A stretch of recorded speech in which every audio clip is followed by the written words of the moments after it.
of the things that they said is that salespeople have to be really careful not to get pigeonholed in technology. And so they said, when we think about where our budgets are coming from, they're mostly being driven by some sort of business board level type initiative that now, thanks to the pandemic, people realize that any board level initiative probably has a huge tech component.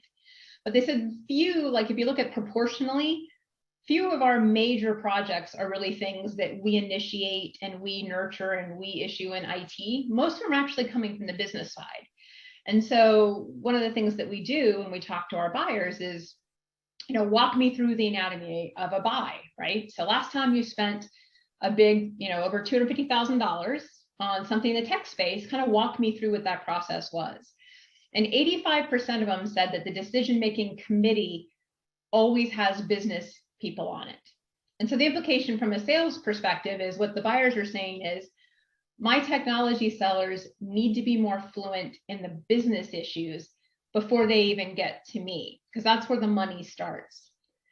So when they ranked, like, what are the things that actually led to this year, my budget getting bigger? These were the four that popped, right? So it was enhancing customer experience, which was true even in things like manufacturing, where you wouldn't necessarily associate it the way you would retail.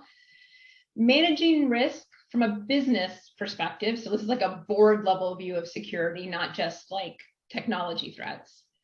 Cost reduction, because you got to pay for this stuff somehow. And then capturing and mining data.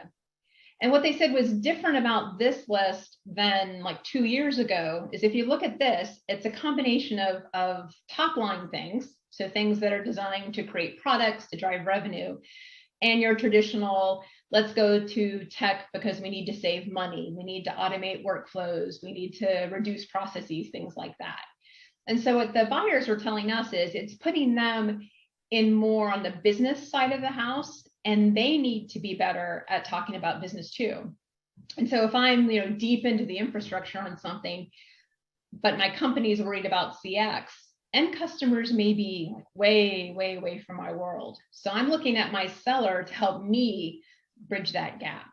So it was interesting, they didn't talk this way a couple of years ago as we do this study.